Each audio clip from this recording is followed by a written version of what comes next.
Fish care. Fish care, fish care. Fish care has become this big giant thing, right? So before fish care, right, we always cared about fish care, but what really got happening was we started going to all these tournaments. And after the tournaments, not all of them, just some, you'd see all these dead fish everywhere. That's a disheartening thing to see. A whole bunch of dead fish the day after you know there was a tournament, and they're just floating around there, and you're sitting there going, man, you just left. It's okay. Like, we all struggle sometimes with people keeping fish. And when I mean keeping them, like, we're okay with people keeping fish. It's not a big deal. We just kind of, it's hard to see when you look and you see a whole bunch of guys there and they all got these bass on the table. I mean, and you're like, God, you could have just gone and caught some crappie, right? And it's bad down here. It's bad on our local lakes that we're fishing so hard now. And it's just, you got a couple bad apples and they're doing it. And they're not doing it like we don't mind guys going out there and catching fish to eat a couple or some small ones or things, but it's a whole different deal why they're doing it, why they're keeping big ones and they're showing them on social media. And it's like they're trolling the guys that are trying to like keep the resource together. I don't know, that's a whole long deal, right? That's a whole nother subject. But what I'll say is this: we all wanted fish care in our boats for fishing tournaments, right? And mainly, I'll be honest with you, when I was younger, the main reason was I didn't want to get penalized for having a dead fish. And to this day, I don't want to get penalized for having a dead fish. Also, yeah, I want to put them all back alive. I mean, you know, that's what I do for a living. Why would I want to kill the one thing that pays me, right? So with all that being said, I think we all kind of agree. We all want to keep fish alive, especially in tournaments, especially in our boats. Now, I did a video. I'll put it right here, okay? This video was about fish care, and I kind of gave all the things that you should do with fish care, when it comes to icing them, putting G-juice in them, did a whole deal. And like I said, I believe in all that in most instances. What I mean by that is, like, that's what you're given. You're given a live well, you can pick up G-juice, you can pick up a whole bunch of ice, you can do all that stuff. There's some things in there too that you have to watch out for. I don't use an oxygenator much, and they say if you use oxygenator, I think with either live release or some of that stuff, it doesn't do right. Okay, when it mixes, it's not a good thing. Anyways, I'm not gonna get it. I'm no scientist, right? But I do know this: bass need a couple things, and that's it. They need oxygen. That's what they really need. Other stuff to calm them down is good, but their main thing they need is oxygen, hands down. So we know oxygen, right, gets depleted when you have no running water and when the water gets hot. So that's what we're trying to do, is aerate them as much as possible and keep the water cool, because the colder water carries more oxygen. That's a no-brainer. We've all got that. And G-juice, ice, and all that work, okay? Now, they work for the standards because that's what we've always done. However, that is not the best solution. This is the best solution, hands down, not even close. It's 100 times better than all that other stuff, if you want to do it, okay? If you want to do it. I've done it. I don't have it on this boat. I'll tell you why, but I did it for about 2 to 3 years, okay? Some guys down here at Rayburn, okay, I'll throw his name out there, Corey Rambo. So Corey, they had this system, and it was an oxygen tank system, and they had it forever. And then another buddy of mine, they started carrying them, okay? So they talked to me about them, and I was like, yeah, this is a no-brainer, right? I should go do this oxygen tank system. Well, then I talked with my buddy who's a saltwater fisherman, Billy, who's a guide down there, and we started talking, and he was like, yeah, you guys in the bass fishing are usually ahead of the game. He said, y'all are ahead of the game in everything y'all do. When it comes to baits, when it comes to rods and reels, like innovation, everything. He said, but man, y'all are in the dark ages when it comes to keeping your fish alive. He said, man, it's insane. He goes, I can't believe y'all haven't, like, no one's done this. But all those guys down there, they're all trying to keep what? Bait alive. Let me tell you something. Keeping bait alive down on the coast in 110 degree heat, right? And they're trying to, and bait is way harder to keep alive than our fish in salt water. That's what they've had to do forever, is to keep those things alive. They all use just straight oxygen. That's all they've ever done. They started doing it on our fish as well, like on their redfish tournaments and stuff. They're like, yeah, we don't have anything die, ever. He said, dude, they're sitting in coolers where they can't even hardly move. And he goes, yeah, they're fine. Like, we never have them die. He said, you can't even catch one, right? In the sense of, you open it up to go put it in a bag to weigh it, and he said, you can't even catch them out there. They're so crazy. And I was going, okay, so yeah, this is a no-brainer. Let's do it. So I don't have it with me. I'm gonna try to look online. Maybe I can find it. You basically just get an oxygen tank. You can find them. Hospitals use them. Welding shops use them. But usually what'll happen is they started making one for the fishing deal, and it was aluminum. It was a lot smaller than like the welding tank, and it's super long, skinny, and pretty light. It had a hose that came with it, and the hose went to like a block. Basically, you put that block inside your live well, and then they basically had, for layman's term, a knob, a regulator, right? That you could regulate how much oxygen dispenses from that tank into that block, okay? I think on this one, it was like I know I put it on the lowest setting, which was 1/64th, okay? And the hardest part about this was this.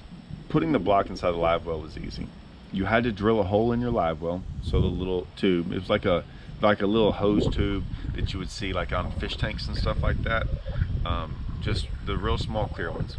So you had to drill that hole, right? And you had to get that hole. You could put it in the top of the live well so water didn't go through, but you could still silicone it all up. Then the hardest part, which it wasn't hard, that was not difficult, but you know, you're still drilling a hole in your live well. And then you had to figure out where to put this tank. Now, they did have these cool rubber straps that you could mount it to certain places. You could either mount it in a box, you know, one of your back boxes. I saw them sometimes mount it to the roof of their back lid. I ended up one time with my old boat, I had this space right, and I still have this space right now, but I had more space back then right in front of my charging system. So I went and had these guys at they had a welding shop down here, and I said, hey, here's the measurements. Make this platform where I can strap this on there. So they did it. We screwed it into the boat, and then I strapped this tank on there. Let me tell you something, guys. You turn this on, and I had to go try it because I almost didn't believe it. I'm not recommending this, but what I'm saying is this. You didn't even have to use an aerator. Like, you didn't have to do anything anymore. You just turn that thing on and let pure oxygen pump inside them live wells. Oh my gosh. You could tongue hook a fish, and that thing would be on death's doorstep at 8 o'clock in the morning, and by the end of the day, you look at it, and it's still freaking kicking.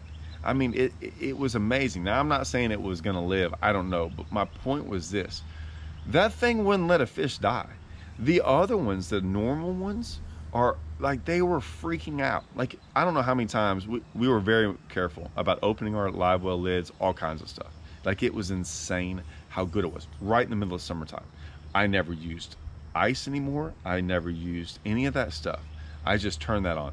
If I thought something was going on where it was a little funny, like they looked a little, I just bump it up a notch, which was the second lowest setting. There was probably like 10 settings. I mean, it was insane. Now, here's everything I just said was absolutely right and absolutely awesome, and everyone should have this thing really, in all honesty. That being said, this is the warnings, I would say, right? Because there are some warnings, I guess. You do have pure oxygen, right, in your boat. Now, what does that say? Some guys are worried about, like, don't smoke around it. It's back there by your gas tank, and you're cranking stuff up, and your batteries, and fire, all that stuff. I asked the guys. Now, I'm sure a bunch of comments will come on here. I'm like, hey, man, what do I really have to worry about? Do I have to worry about, like, a fire or like igniting or anything, sparks, anything like that? And he's like, man, here's the one thing I'll tell you. You do have you do have a missile back there. And basically said if you somehow knock off, you know, the knob and the regulator up in the front, like you had to, I don't know how you knock it off, but you know, anything could happen. But if you just pop that thing off, he's like, you got a missile and that thing's freaking taking off through your boat. So I was like, okay, well, I'm strapped it down. I'm gonna do everything I should do, so it should be all right, barring some freak accident. And then the other one, that was your main one. That and the just having a pure oxygen tank in your boat, right? The second one was this, and this happened all the time. Which isn't a bad thing, it just sucked. You would sit there and you get done with the tournament and you forget, and it would stay on. Which one, it didn't hurt anything except you use up all the oxygen. Like you get back home and the next day you're like, oh my gosh, and all your oxygen's gone. The problem was you had to go figure out how to get it refilled. Okay, if you knew someone, no big deal. It started getting harder. This was years ago. It started getting harder to find someone that would refill it because the liability about refilling those things, from what I've been told. So refilling them was an issue, and there wasn't anyone really that good that did it. I ended up finding some more people that did, and so it wasn't ever an issue. And I ended up getting more than one bottle just in case something like that happened and I had an extra one. We only did it mainly, I did it all the time, but mainly in the summertime. And yeah, it worked. It worked phenomenal. Now, why don't I have it now? Well, there's two reasons. One, I don't know if the rules are still in place because I don't fish the tour, right? Or the tour or whatever it is. But they did have a rule in there, I think, about that. And so I didn't use that when I fished the tour, and I haven't put it on back since.